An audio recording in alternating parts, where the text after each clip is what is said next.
Hola, mi nombre es Flor de Jazmín Jerónimo Arcos. Soy del primer semestre del grupo C de la licenciatura de nutrición. El tema a explicar es transporte a través de la membrana, de la materia de biología celular, impartida por el doctor Montión Padilla Víctor. Primero que nada, tenemos que conocer qué es la membrana plasmática. Bueno, pues la membrana es una capa doble de fosfolípidos o bicapa. Bueno, un fosfolípido está formado por una cabeza y dos colas, como se muestra en la imagen. Bueno, en la parte de la cabeza contiene glicerol y un grupo fosfato, y las dos colas son de ácidos grasos.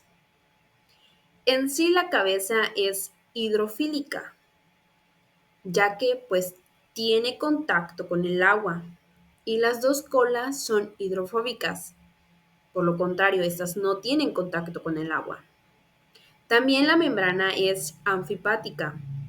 Bueno, esto significa que tiene zonas hidrofílicas y zonas hidrofóbicas. Y también que es semipermeable o selectivamente permeable. Bueno, esto da a decir que la membrana elige lo que entra y lo que sale de ella. Una de sus funciones es que regula la entrada y salida de las sustancias de las células. Bueno, como se comentó, la membrana plasmática actúa como una barrera que controla el tránsito de moléculas hacia el interior y el exterior de la célula. La membrana plasmática tiende a bloquear el pasaje de casi todas las moléculas hidrosolubles. Sin embargo, es necesario que diversas moléculas hidrosolubles atraviesen la membrana plasmática, porque la célula debe importar los azúcares y los aminoácidos, eliminar los productos de desechos, como el dióxido de carbono, y regular la concentración intracelular. Existen elementos que van a atravesar la membrana plasmática de manera directa, como las moléculas no polares pequeñas, el oxígeno y el dióxido de carbono, y algunas moléculas polares pequeñas sin carga, como el agua y el etanol. Bueno, pues estas se disuelven de una manera rápida en la membrana lipídica. A todas estas sustancias se le conocen como permeables o liposolubles. También hay sustancias impermeables conocidas como hidrosolubles. Bueno, pues estos elementos no atraviesan la membrana lipídica de manera directa y son principalmente iones como sodio, cloro, potasio y moléculas polares grandes como la glucosa y aminoácidos.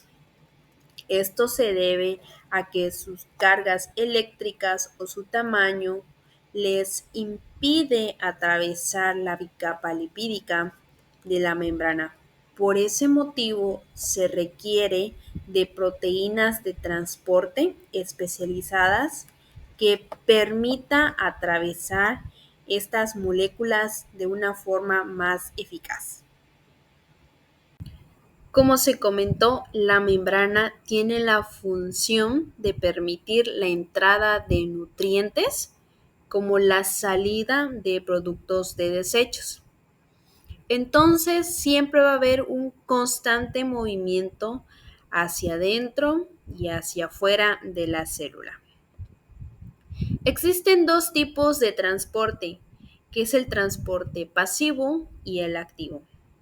Hay que saber la diferencia de cada uno de ellos, y es que en el pasivo siempre es a favor de la gradiente de concentración y no implica gasto de energía. En cambio, el activo es en contra de la gradiente de concentración y hay un gasto de energía. Pero, ¿qué significa esto? Bueno, primero que nada hay que entender qué es la gradiente de concentración, que lo vamos a mirar más adelante. ¿Qué es la gradiente de concentración? Bueno, la gradiente de concentración es la diferencia de concentración de una sustancia al interior y al exterior de la célula. Pero, ¿qué quiere decir esto? Si observamos en la imagen, tenemos a la membrana. De la membrana hacia la derecha, observamos el interior de la célula y vemos sus organelos, como el núcleo y el retículo. De la membrana hacia la izquierda, observamos el exterior de la célula. Bueno, si observamos bien, en el exterior de la célula vemos varias moléculas de cloro y al interior solo se encuentran 3 moléculas. Entonces, en el exterior hay muchas más moléculas que en el interior. Entonces, eso es la gradiente de concentración. La diferencia de concentración de una sustancia al interior y el exterior de la célula. Tenemos dos conceptos de la gradiente de concentración, que es a favor de la gradiente de concentración, que es cuando muchas moléculas se mueven hacia donde hay pocas moléculas. Y en contra de la gradiente de concentración es cuando donde se encuentran pocas moléculas se van a mover hacia donde hay muchas, hacia donde hay varias. Entonces, es más fácil mover moléculas donde hay muchas hacia donde hay pocas, porque no genera trabajo, por lo tanto, no gasta energía. En comparación, donde hay pocas moléculas hacia donde hay muchas, este sí genera un trabajo, por lo tanto, gasta energía. El transporte pasivo contiene dos variantes. Tenemos a la difusión simple, que consiste en el movimiento de moléculas hacia adentro o hacia afuera de la célula, a través de la membrana plasmática, sin ayuda de proteínas, sin ayuda de nadie. Esto significa que las moléculas puedan atravesar la membrana a través de los fosfolípidos, sin necesidad de ayuda de nadie. Como se observa en la imagen, en donde la molécula de cloro atraviesa la membrana plasmática a través de los fosfolípidos. Tenemos la difusión facilitada, en lo cual esto no pasa lo mismo que en la difusión simple, sino que las moléculas necesitan ayuda de proteínas transportadoras para cruzar la membrana con mayor facilidad.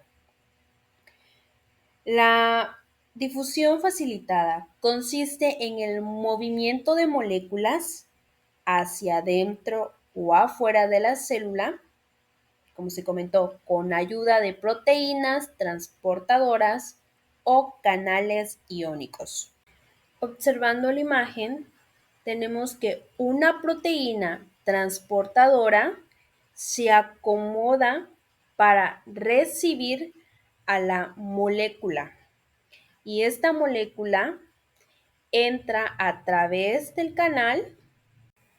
Después de que haya pasado la molécula, la proteína transportadora regresa a su lugar. Las membranas celulares tienen varias proteínas de membrana incrustadas dentro de ellas. Hay proteínas integrales. Estas quieren decir que atraviesan la bicapa de la membrana celular. Y proteínas periféricas, que se encuentran en el borde interno o externo de la membrana, como se muestra en la siguiente imagen. Algunas de estas proteínas de membrana son proteínas de transporte y son ejemplos de proteínas integrales. Las proteínas de transporte y de membrana pueden dividirse en dos clases principales: las proteínas de transportadoras y proteínas de canales. El tamaño y la forma de las proteínas determinan la sustancia específica que pueden transportar. Las proteínas de transporte se clasifican en dos formas principales: proteínas de canales y proteínas transportadoras. Las proteínas de canales son estructuras que forman un conducto en la membrana, como se muestra en la imagen. El canal se basa sobre todo en el tamaño y la carga eléctrica de las moléculas. Es decir, si el canal se mantiene abierto, toda molécula lo suficientemente pequeña y posee una carga adecuada podrá pasar como si se tratara de una puerta estrecha. En cambio, las proteínas transportadoras solo permiten el paso de solutos que encajen en el sitio de unión de las proteínas y luego transfiere estas moléculas sobre la membrana una por vez. Esto da un ejemplo como las puertas de un banco. Para poder ingresar hay que abrir una puerta y de una vez ingresando esa puerta se cierra y de nuevamente se abre otra puerta para poder salir y una vez que hayamos salido esa puerta se vuelve a cerrar.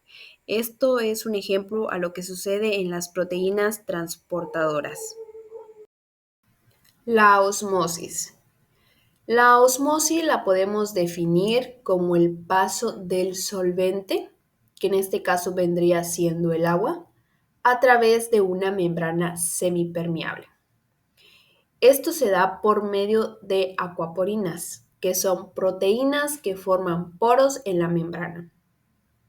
El movimiento del agua es a través de la membrana celular, desde donde hay menos soluto, o sea que hay mayor cantidad de agua, a donde hay mayor concentración de soluto, porque hay menor cantidad de agua. Entonces, se va a mover desde donde hay menos concentración hacia una solución concentrada de mayor soluto. Una de las características es que la osmosis no requiere de ATP, no requiere de energía para trabajar.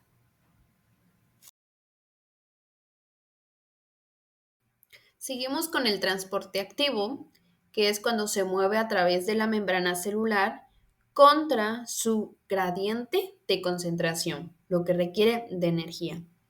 Como vimos diapositivas atrás, en contra de la gradiente de concentración es cuando donde se encuentran moléculas muy pocas se van a mover hacia donde hay muchas. Y esto pues requiere de trabajo, lo que se gasta energía.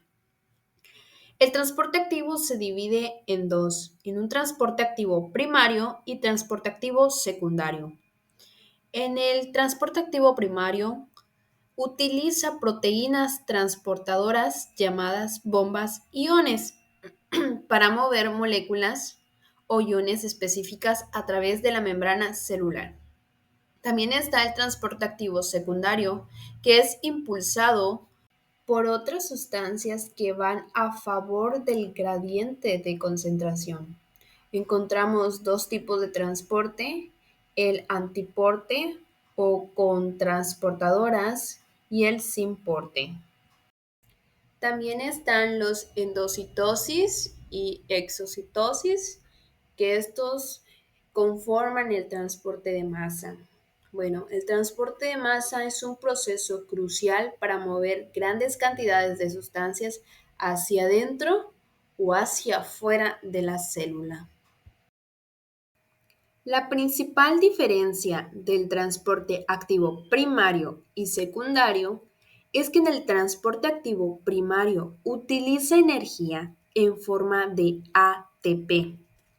mientras que el transporte secundario utiliza energía almacenada.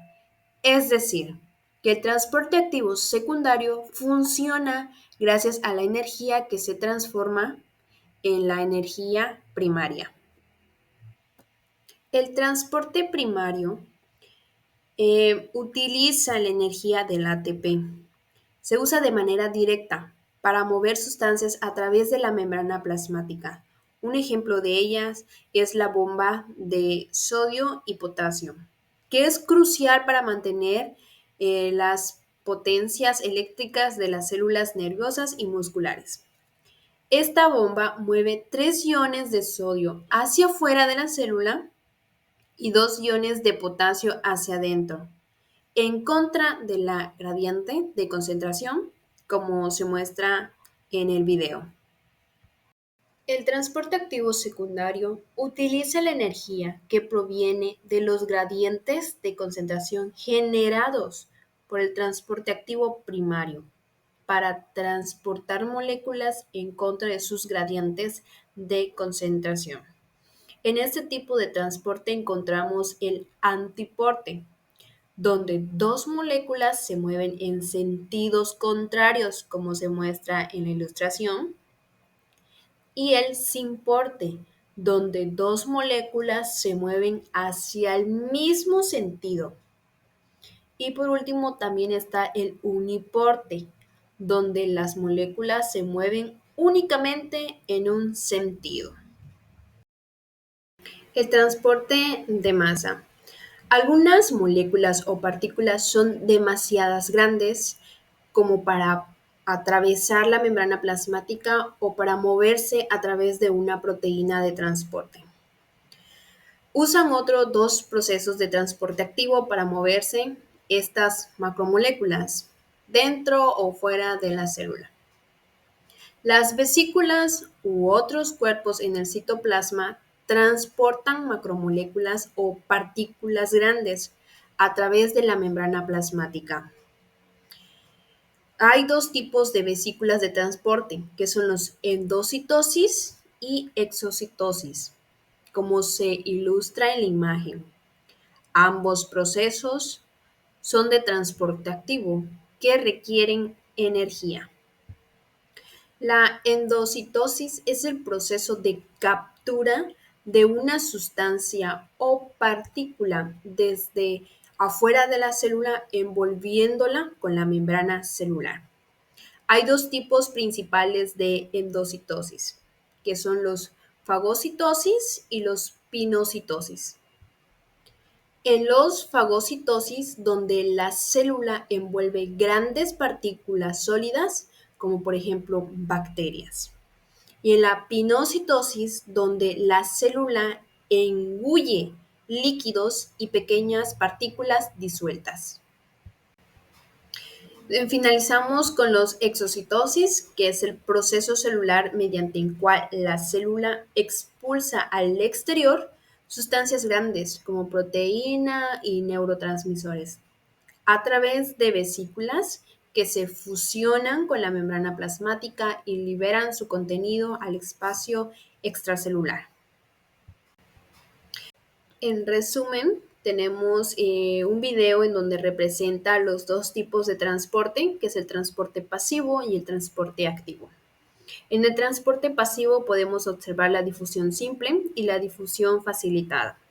En la difusión simple es cuando las moléculas atraviesan directamente la membrana plasmática sin ayuda de un canal, sin ayuda de una proteína transportadora, en comparación de la difusión facilitada, en donde sí requiere de proteínas transportadoras para poder atravesar la membrana. El transporte pasivo es a favor de la gradiente de concentración, en el cual no genera un trabajo y no hay un gasto de energía, comparado con el transporte activo, que es en contra de la gradiente de concentración. En este sí genera un trabajo, por lo que hay un gasto de energía. En el transporte activo tenemos la ayuda de las bombas de iones que ayudan a mover las moléculas.